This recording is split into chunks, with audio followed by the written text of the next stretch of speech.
Welcome to my YouTube channel eat with Noor. Viewers, आज हम लाए हैं आलू बैंगन की मज़ेदार सी रेसिपी कि इसके बाद जो आलू बैंगन को नहीं पसंद करता, इस रेसिपी को बनाने के बाद वो सब भी इसको शौक से खाना स्टार्ट कर देंगे।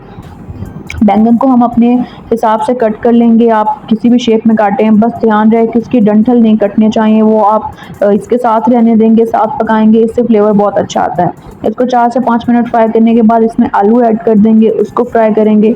अब क्या करेंगे, हम इसे थोड़ी देर फ्राई करेंगे ताकि इसका कलर भी चेंज हो और ये 40 to 50% गल भी जाए।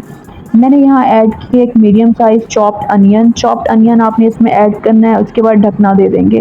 ढकने से क्या होगा कि हल्का सा पक भी जाएगा। आप देख सकते हैं ऑयल भी उसने छोड़ना स्टार्ट कर दिया था।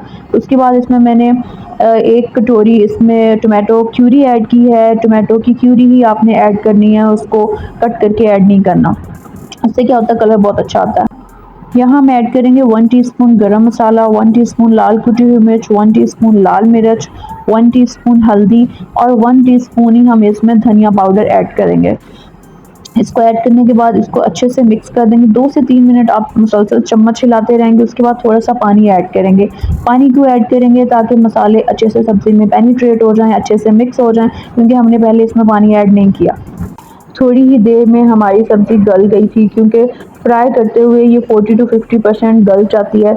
और अभी बस 5 से 7 मिनट मैंने इसको रखा है और ये पक चुका था अच्छे से। इसने ऑयल छोड़ना स्टार्ट कर दिया है। It means our dish is ready now.